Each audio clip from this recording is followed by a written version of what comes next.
En esta ocasión describiré el tema de la consolidación de la masa de suelo.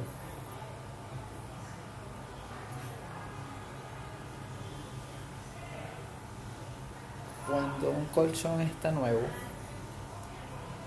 al sentarse, a dormir, a hacer cualquier cosa, los cambios que se producen sobre la superficie de dicho colchón son pocos y bueno, vuelve a su estado normal. Con el tiempo perderá firmeza el colchón, ya sea por la forma en que dormimos o simplemente porque ya cumplió su vida útil, y comenzaremos a ver este compás que se genera en dicho colchón. Los primeros síntomas de que no está cumpliendo su función es que dejaremos de descansar debidamente y sabemos que hay que cambiar de colchón. Entre los objetivos de este tema está el comprender los principios básicos sobre la consolidación de suelos, identificar los parámetros mecánicos útiles para el cálculo de asentamiento de edificaciones y calcular cuánto se asientará una estructura y en cuánto tiempo. Para ello tocaremos algunos principios de la consolidación, conoceremos sus fases, interpretaremos la analogía de Terzaghi, veremos cómo se hace un ensayo edométrico y tendremos un caso de estudio para consolidar dichos conocimientos.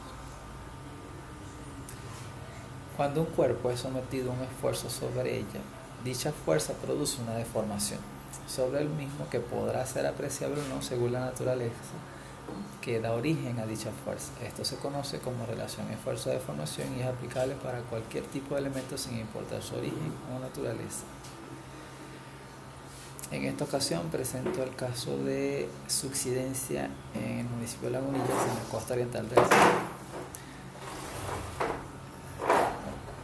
Esta es una zona que es petrolera, donde se extrae petróleo de la cuenca del lago, y esto genera un fenómeno en el suelo que se llama subsidencia. El problema radica en un fenómeno de inestabilidad o debilitamiento del terreno producido por la extracción de petróleo en pozos contiguos a la costa, donde este proceso permite la entrada o el relleno del pozo con agua, lo cual socava el pozo, se mezcla con la tierra y produce dicho debilitamiento del subsuelo, el cual pierde su capacidad para mantener las capas superiores de la tierra, produciendo hundimiento. Según las últimas investigaciones, el terreno desciende entre 5 y 12 centímetros anuales aproximadamente. ¿Cuál es el problema de este efecto? Entre las consecuencias, el deterioro es constante en las carreteras y autopistas, la daña de la zona, el resquebrajamiento de las paredes y pisos de las casas al desnivel del terreno, y daño a los servicios públicos como lo son alcantarillas, cloacas, tuberías de agua y de gas doméstico y la estructura eléctrica. Dicho esto, los principios de consolidación tienen relación con este fenómeno. Cuando nosotros sometemos a cargas un suelo, en dicho suelo encontramos la parte sólida, encontramos aire y encontramos agua o nivel freático. Cuando se aplica dicha carga de manera vertical, se produce una presión. Dicha presión desplaza el agua o lo hace salir de sus poros para que, como consecuencia de las cargas que está sufriendo. Un suelo se encuentra formado esencialmente por 3 elementos: aire, agua y sólido. En condiciones naturales esto puede permanecer durante tiempo indefinido. Sin embargo, al someter ese mismo suelo a esfuerzos sobre ellas, se produce un cambio en su estructura, ya sea por reacomodamiento de las partículas sólidas debido a la fuerza estática o por pérdida de aire o agua ante la presencia de la misma fuerza. Este fenómeno, donde se concibe el cambio de volumen del suelo, se le conoce como consolidación. En la teoría de consolidación, si tenemos una estructura, dicha estructura genera carga sobre el suelo, y pues en la medida que esa carga aumenta, generamos más presión. Dicha presión hace que el agua salga de los poros y el aire que se encuentra atrapado, y eso hace que las partículas se unan más relativamente con respecto a las cargas. Si en algún momento nosotros quitásemos las cargas, El suelo, por tendencia natural, intentaría volver a su estado natural. Sin embargo, como las partículas se han reacomodado y lo que se encontraba entre ellas se ha drenado de alguna manera, no vuelve a su estado original. Y esa condición final es lo que llamamos consolidación. En el proceso de consolidación se pueden apreciar tres fases, las cuales se pueden apreciar en el siguiente esquema. Cuando yo someto a cargas un suelo, lo primero que se produce en el tiempo es la expulsión del aire. Esto puede ser instantáneo, según la naturaleza de las cargas. Después hay una segunda parte o periodo donde se produce la expulsión de agua, y esta es un poco más lenta. Es más lenta por el hecho de que el agua no es compresible, ¿okay? Y según la naturaleza del sólido, si tiene muchos o pocos espacios vacíos entre ellos, facilitará o no la expulsión, además de la naturaleza del tipo de suelo. Cuando estamos hablando de arcillas, pues el proceso es más lento. Si hablamos de suelos arenosos o con roca o gravas, el proceso es más rápido. Entonces, durante este proceso, donde se expulsa el agua, se produce lo que llamamos tiempo de consolidación primario, incluyendo la parte lo que tiene relación con el aire. La última parte del proceso es la que se produce con el reacomodamiento de las partículas, y este proceso puede tomar años, que es la parte sólida. Toma años y no es materia para estudiar aquí en mecánica de los suelos. Sin embargo, es importante conocerlo, porque esto puede tomarse muchos años antes de que se produzca. Si quieren ver un ejemplo en Coro, las torres que están en los edificios en la avenida Maracaibo es un ejemplo de los años que tuvieron que esperarse para que pudiesen ser habitables.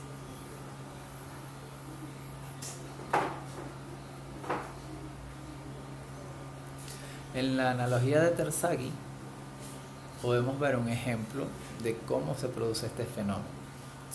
Terzaghi colocó un pistón con unos resortes en un cilindro. Cuando ese cilindro estaba lleno de agua, ¿okay? Aquí se puede leer que dice que hay agua en los poros, es decir, alrededor de los resortes estaba lleno de agua. Cuando se aplicó la carga, como no hay hacia dónde salir el agua, no se produjo ningún cambio.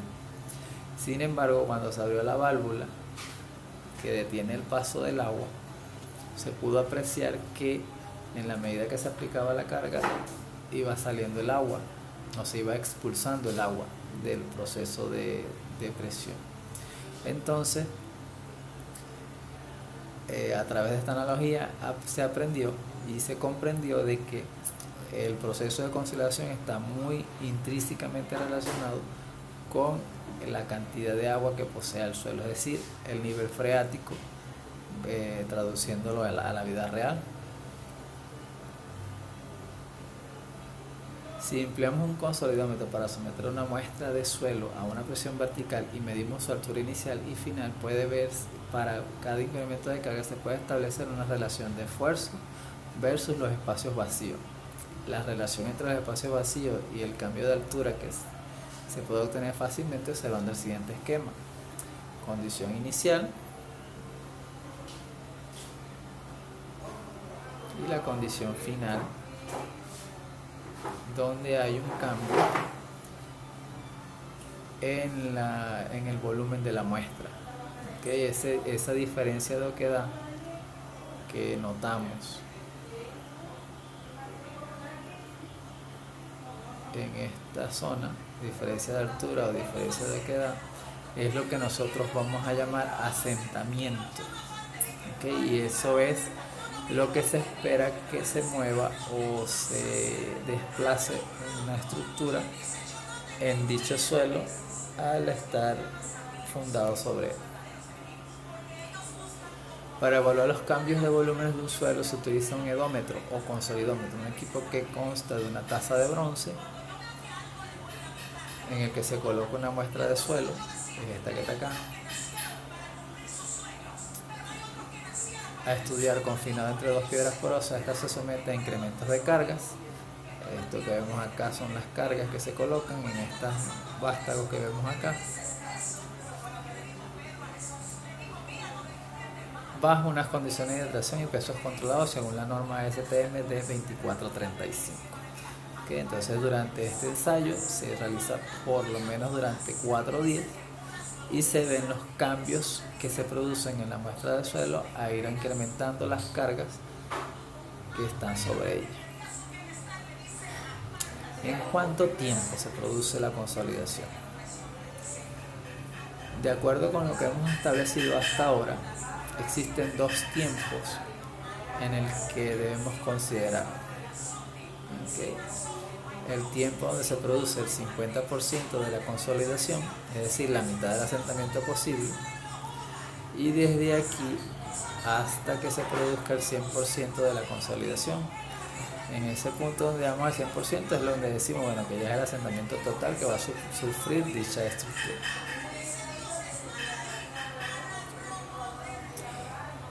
Relaciones de interés: coeficiente de consolidación, factor tiempo y el espesor del estrato.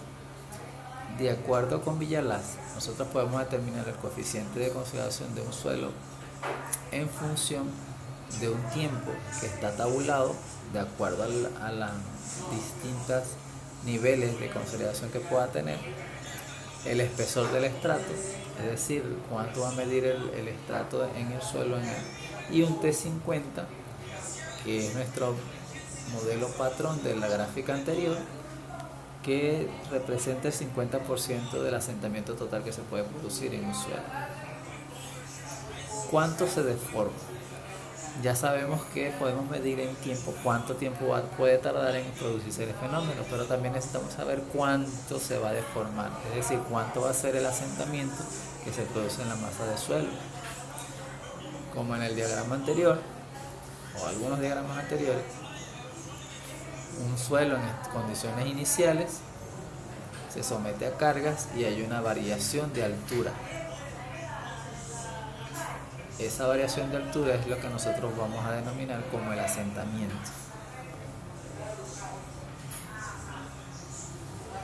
Aquí vemos un ejemplo de cómo mientras se van sometiendo a carga, la altura de la muestra va variando. Fíjense que para cuando hay una carga de 50 kN por metro cuadrado, la altura de la muestra, esto es en ensayo, es de 25,19 milímetros. Cuando se duplicó la carga, se redujo a 25, y así sucesivamente, de manera que la variación puede va disminuyendo con respecto a una con respecto a la otra.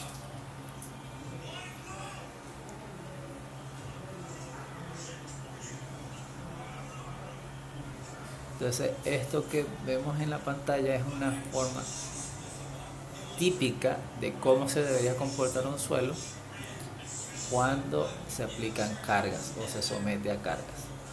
¿Okay? Esta línea que es descendente son los cambios que se van produciendo, y cuando dejo de someterlo a cargas hay un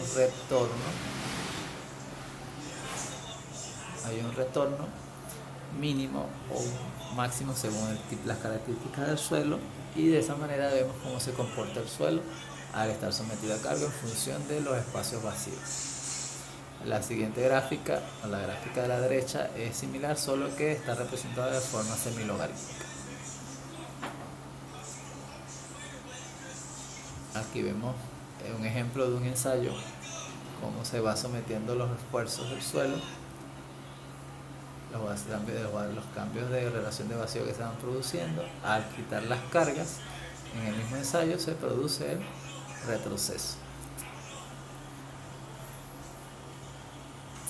El índice de compresibilidad o información de interés para el cálculo de asentamientos define las características de esfuerzo de formación del suelo y se relaciona con cuánta consolidación o asentamiento tendrá lugar. Este valor es adimensional. El coeficiente de compresión volumétrica mide la razón de variación de la relación de vacíos con la presión. Es decir, cuánto es la variación del espacio vacío desde que inicia el proceso con respecto a la carga a la que es sometido. Variación o cambio volumétrico físicamente se expresa la compresividad del suelo relacionándola con su volumen inicial. Es decir, vemos cuánto es el inicio y podemos determinar el cambio volumétrico al final del proceso. Aquí vemos unos valores tabulados en Caballero, en su libro, donde vemos, bueno, en función del tipo de suelo, cuán compresibles son o no dichas muestras. Entonces vemos que las arcillas muy consolidadas tienen una compresividad baja, es decir, no sufren tanta deformación con respecto a los orgánicos que si sufren mucha deformación al ser sometidos a carga. Los asentamientos se pueden calcular con la siguiente ecuación. Esta representación es matemática, pero las variables son las mismas: el módulo de compresibilidad, incremento de los esfuerzos o los esfuerzos a los que es sometido, el esfuerzo total de que es el espesor del estrato que se está midiendo, y el símbolo que vemos acá es el asentamiento total del estrato que se está estudiando. Para determinar el factor tiempo es necesario conocer el coeficiente de consolidación, que me lo da el ensayo, el tiempo al que quiero evaluar los cambios de volúmenes que puede sufrir el suelo, y de que es el estrato, que depende de la manera en que se realizó el ensayo. Si el ensayo tiene la piedra porosa de ambos lados, se considera que drena por ambos lados. Si solamente lo tiene por un lado, se coloca H. Esto es importante conocerlo porque esta relación de si drena o no por ambos lados depende de la ubicación del estrato en la masa de suelo. Suponiendo que el suelo que estamos evaluando es ese que está aquí, si los suelos que están por arriba o por debajo son suelos permeables, entonces se considera que drena por ambos lados. Si por el contrario uno solo de ellos es permeable, se considera que es por uno, entonces en este caso H sería igual a D. Otra manera de calcular el factor tiempo en función del grado de consolidación. Ese grado de consolidación depende de, yo puedo asumir que si está ya 100% consolidado, 50% consolidado, o en función de los datos que requiera el caso en particular. Y los asentamientos, o una manera de calcular este valor de grado de consolidación, depende de los asentamientos. El asentamiento en cierto momento del proceso y el asentamiento total que se espera que tenga la masa de suelo. Otra manera de mucho más rápida de obtener un valor relacionado con esto es a través del módulo de balasto, desde donde se determina en función de una carga que se somete con un pistón directamente en el suelo, y en función del esfuerzo obtenido y la deformación que produce dicha placa que posee el aparato, se trabajan los valores de consolidación y de asentamiento.